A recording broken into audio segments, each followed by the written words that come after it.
विभिन्न प्रकार के प्रतियोगी परीक्षाओं में हिंदी में प्रायः संधि के क्वेश्चन पूछे जाते हैं 2 या 3, इसलिए संधि की जानकारी हमारे लिए बहुत आवश्यक है यदि हम प्रतियोगी परीक्षाओं में भाग लेते हैं तो।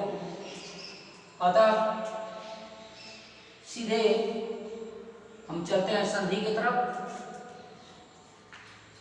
संधि को परिभाषित करने से पहले मैं आपको बता दूं कि ये वर्णों का मेल होता है, अर्थात जब मेल होगा तो निश्चित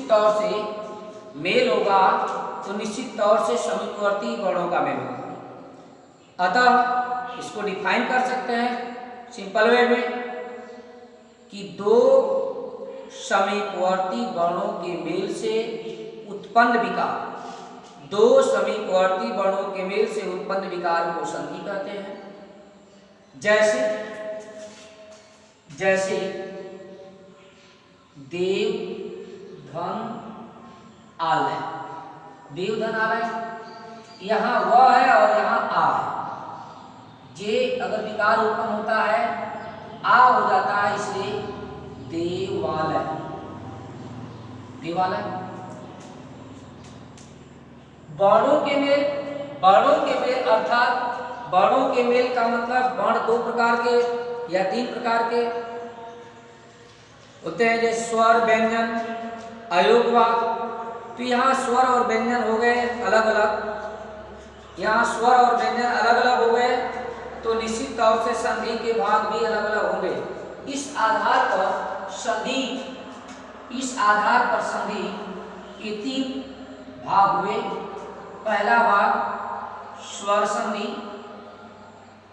संधि और दूसरा व्यंजन संधि और तीसरा व्यंजन संधि, तीसरा विसर्ग संधि। एक क्लियर हो गया संधि के प्रकार 3 प्रकार के होते हैं। अगर प्रश्न पूछा जाए कि संधि कितने प्रकार की होती है तो आप सीधे बता दोगे संधि 3 प्रकार की होती है, स्वर संधि, व्यंजन संधि और विसर्ग संधि। अब इसमें से बारी बारी से करके पढ़ लेते हैं। स्वर संधि पढ़ते हैं। अब स्वर संधि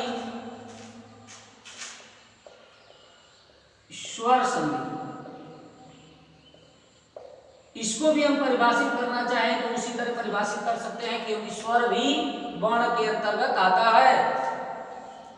तो मैंने बताया उसी आधार पर इसको भी डिफाइन कर लेते हैं। किन्हीं 2 समीपवर्ती स्वरों के मेल से उत्पन्न विकार को स्वर संधि कहते हैं। स्वरों के भी प्रकार अलग अलग होने के कारण स्वर संधि के भी कई भाग होते हैं। उन कई भागों में संरचना के आधार पर 5 भाग बताया जाता है।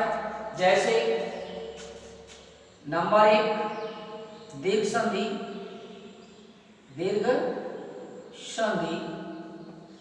नंबर 2 गुण संधि, नंबर 3 वृद्धि संधि,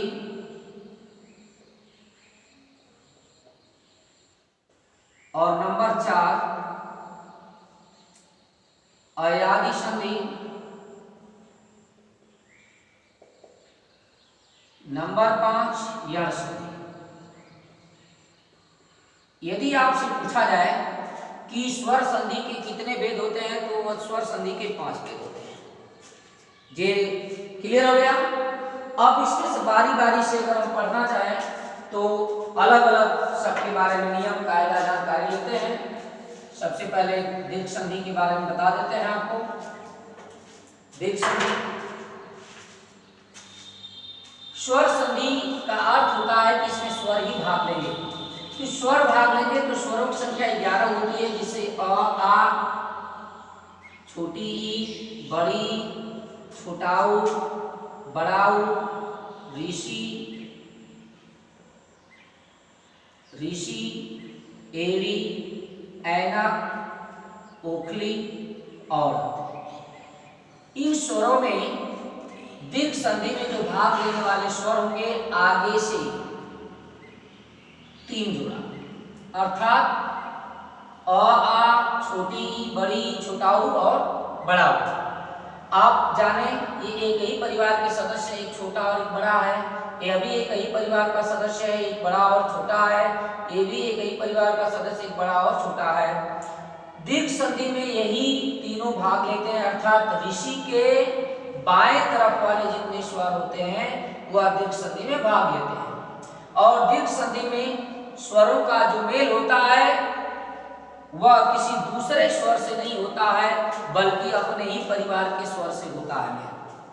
अपने परिवार, जैसा परिवार मैंने अभी बताया, अ एक ही परिवार के हैं, तो निश्चित तौर से अ का मेल ई से होगा तो दीर्घ संधि नहीं बन सकती। अ का मेल आ से हो या अ का मेल अ से हो, आ का मेल आ से हो, अर्थात एक ही परिवार के जब स्वर मिलेंगे तभी स्वर संधि होगी, अन्यथा वह संधि दूसरी हो जाएगी। अन्यथा वह संधि दीर्घ संधि न कहला करके कोई और संधि होगी, जिसका नाम मैं नहीं लूंगा क्योंकि संधि के नियम में मैं बता रहा हूं। दीर्घ संधि में भाग लेने वाले छोटाओ, बड़ाओ, ऋषि, अ। ठीक, आइए देखते हैं। मैंने आपसे कहा कि एक ही परिवार से भाग लेंगे, तो एक ही परिवार के भाग लेंगे तो इसका मतलब अ से अ जुड़ सकता है कि नहीं जुड़ सकता है? जुड़ सकता है। अब जुड़ सकता है तो ये क्या बनाएगा? आ बनाएगा, यानी दीर्घ होगा, दीर्घ वाले पर चला जाएगा। अपने ही परिवार के सदस्यों से मिलकर ये हमेशा मालिकाना हैसियत अपने बड़े को देगा। जिस प्रकार से परिवार में मालिक कौन होता है? जिसके पास काबिलियत होती है, जो बड़ा होता है, अक्सर वही होता है। तो आप वहां समझ गए।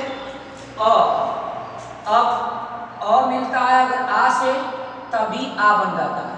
इसी प्रकार से आ मिलता है अगर अ से तो भी आ हो जाता है, और आ दोनों मिलते हैं तभी आ हो जाता है। ठीक, और आ पे जो व्यवस्था हमने लागू किया वह व्यवस्था इस परिवार में भी लागू होगी, इस परिवार में भी लागू होगी। अब लागू करने के बाद हम ये देखेंगे कि स्थितियां क्या बनती हैं। तो स्थितियों के आधार पर जानकारी मैंने दे ही दिया है। एक ही परिवार के सदस्य होंगे और जुड़ेंगे तो दीर्घ वाला मालिका हो जाएगा, अर्थात वह दीर्घ हो जाएगा। उदाहरण स्वरूप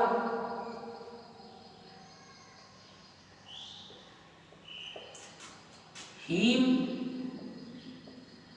धन, आलय, हिम, धन, आलय। अब यहाँ म में किसी भी व्यंजन में अ छिपा रहता है, तो यहाँ अ हुआ और यहाँ आ हुआ, और आ मिलाकर क्या होता? आ होता है, आ होता है, दीर्घ पे चला जाता है। तो ये आ लगेगा किस पे?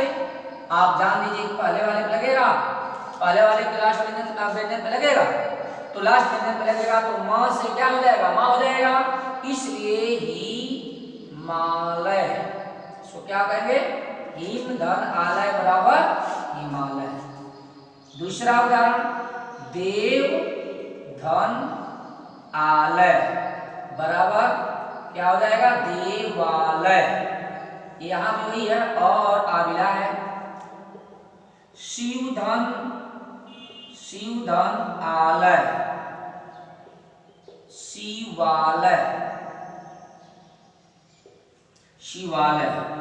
भानु, धन, उदय, भानुदय, भानु, धन, उदय, भानुदय। कवि, धन, इंद्र, कवि, धन, इंद्र, कविंद्र, कविंद्र। अब इसमें शुरू करते हैं। जैसे अ मिला आ से, आ हो गया, और वा का मात्रा व पे लगा है। अब अ धन आ मिला, आ हो जाएगा, ये इस पे लग गया है। छोटाऊ और छोटाऊ मिलकर बड़ाऊ होता है, छोटाऊ और छोटाऊ मिलकर बड़ाऊ होता है। तो मैंने बताया कि बड़ाऊ किस पे लगेगा? पहले खंड के अंतिम व्यंजन पे लगेगा। तो अभी न पे लगेगा, न पे बड़ाऊ हो गया सीधे।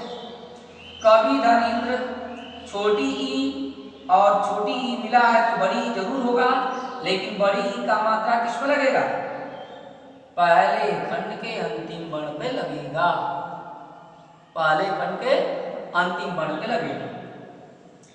अब मैं बता दूं आपको, संधि करने के लिए भी आएगा, संधि करने के लिए भी आएगा, दूसरा संधि विच्छेद भी आएगा, और तीसरा संधि पहचान के लिए आएगा, संधि की पहचान।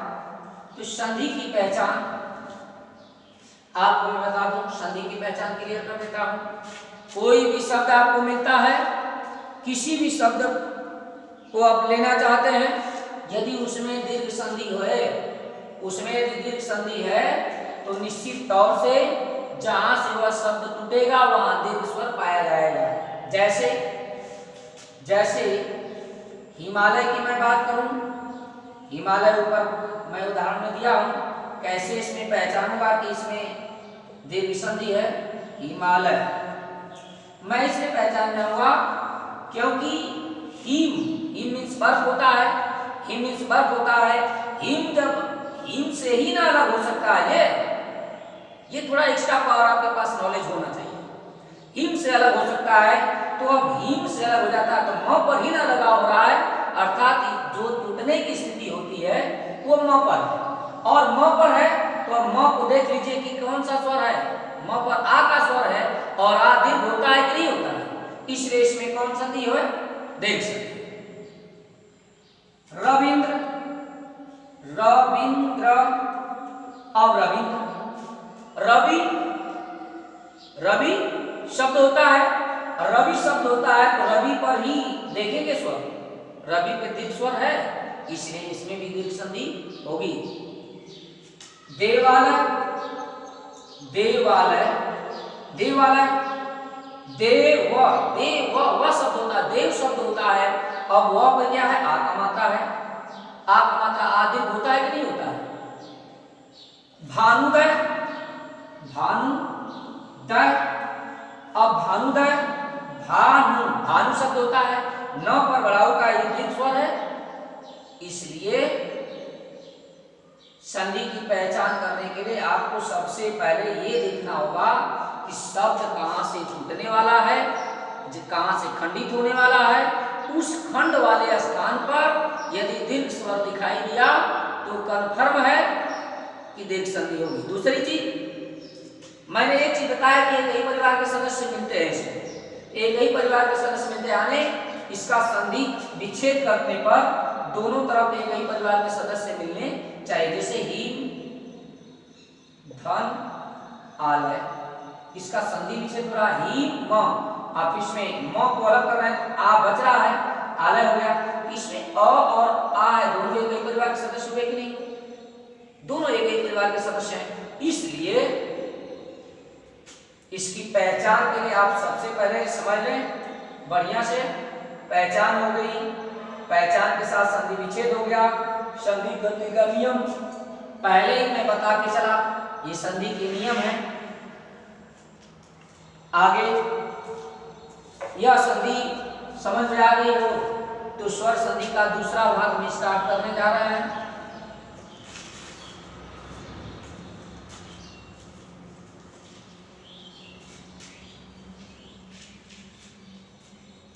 स्वर संधि का दूसरा भाग गुण संधि, गुण संधि, गुण संधि में, गुण संधि में ये नंबर एक पहचान की बात करें, पहचान, नंबर दो संधि विच्छेद, और नंबर तीन संधि करना, संधि के नियम, संधि के नियम, पहचान पे फोकस हम इसके बाद करेंगे, पहले संधि के नियम पे चलते हैं। सारी दुनिया जानती है कि कुछ गुण लेने के लिए विद्यार्थी को कहाँ जाना पड़ता है, गुरु के पास जाना पड़ता है। इसलिए जो अभी पिछले संधि में दीर्घ संधि में आ, छोटी ई, बड़ी, छोटाऊ, बड़ाऊ का प्रयोग करते थे, एक ऐड हो गया, इसमें जुड़ गया ऋषि। अब ये मामला वहां चलेगा। मैंने बताया कि दीर्घ संधि में यही तीनों स्वर भाग लेंगे, अ, आ, वर्ग, ई वर्ग और उ वर्ग। लेकिन इसमें ऋषि भी आ गया, क्योंकि ऋषि रहेंगे तभी न ज्ञान देंगे। ठीक है, ज्ञान लेने कौन चलेगा इसमें पहले? आगे कौन है? आगे और आ है। ज्ञान की जरूरत, ज्ञान की जरूरत इसको पड़ी तो ये यात्रा कर लिया किसका? ई का, उ का और ऋषि का। 3 यात्रा कर रहा है ये। पहली यात्रा में किससे मिल रहा है? मैं संधि के नियम बता रहा हूं, गुण संधि के नियम बताने जा रहा हूं।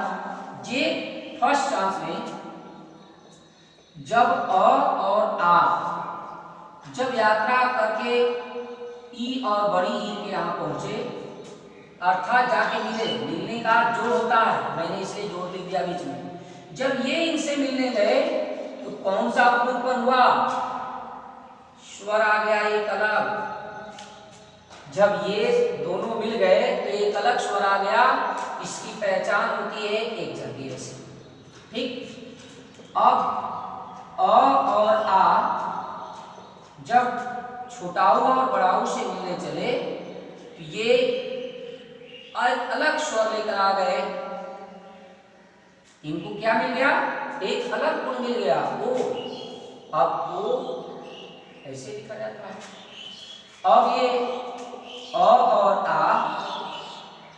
ऋषि से मिलने जब चले ये का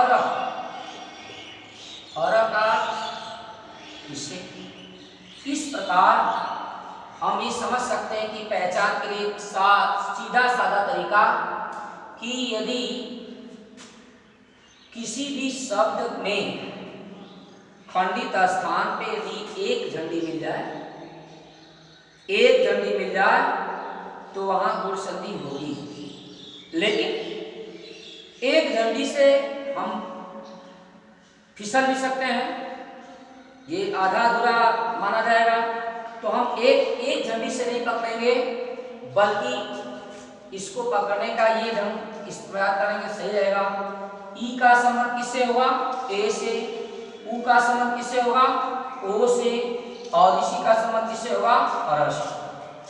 इसका संबंध किससे होगा? अर से होगा।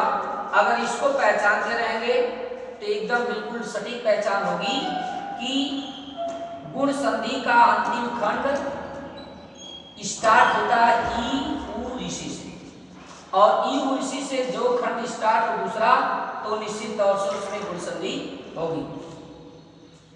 उदाहरण के लिए श धन उदर, श धन उदर, श धन उदर, इसमें ह में क्या है? अ है, और ये इधर क्या है? तो अ किससे मिलने जा रहा है भाई? अ दोनों में से कोई भी इससे मिलेगा यदि क्या बनाएगा? ओ बनाएगा। और मैं बता चुका हूं कि जो विकार उत्पन्न होकर के जो स्वर आएगा वो कन्फर्म है कि पहले खंड के अंतिम वर्ण पे लगेगा।